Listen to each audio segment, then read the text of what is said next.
Ang nasasaksihan natin ay isang napaka-sopistikado at modernong bersyon ng sinaunang kwento ng 1,001 Gabi ng Arabia.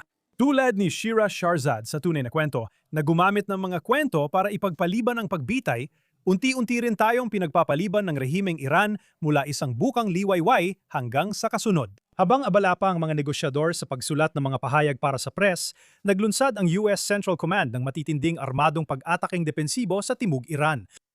Ayon sa Pentagon, pinipigilan nila ang agarang banta, lalo na ang mga lugar ng paglulunsad ng misail ng Iran at mga mabilis na bangkang pang-atake na naglalagay ng bagong mina sa Strait of Hormuz, mga isyung bahagi pa rin ng negosasyon. Para sa Iran, ang tigil putukan ay chance para gumanda ang sitwasyon nila at gumawa ng paglabag.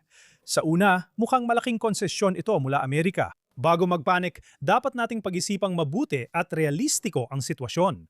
Estratehiko o tactical ba ang kasunduang ito?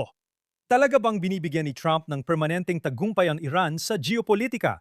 Ang 60 araw na balangkas ay mas mukhang tactical na pampawala ng presyon para sa pandaigdigang ekonomiya. Sino talaga ang humiling ng biglaang paghinto sa likod ng eksena? Ayon sa mga ulat, ang Saudi Arabia at mga bansang Gulpo ay humiling kay Donald Trump na magpakita ng pagpipigil at pigilan ang anumang malawakang paglala ng militar laban sa Iran. Nasa gitna tayo ngayon ng Hajj na susundan ng Eid al-Adha, pangunahing pagdiriwang ng mga Muslim. May halos 2 milyong Muslim na peregrino mula sa iba't ibang bansa na dumadagsa sa Mecca.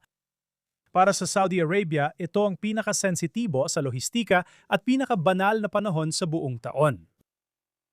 Kung magkaroon ng digmaan ngayon na may banta ng mga proxy ng Iran na magpapakawala ng drone bilang gante sa rehiyong puno ng milyon-milyong sibilyang peregrino, magiging sakuna ito para sa Riyadh. Tumugon si Trump sa direktang hiling ng tulong mula sa pangunahing kaalyadong Arabo.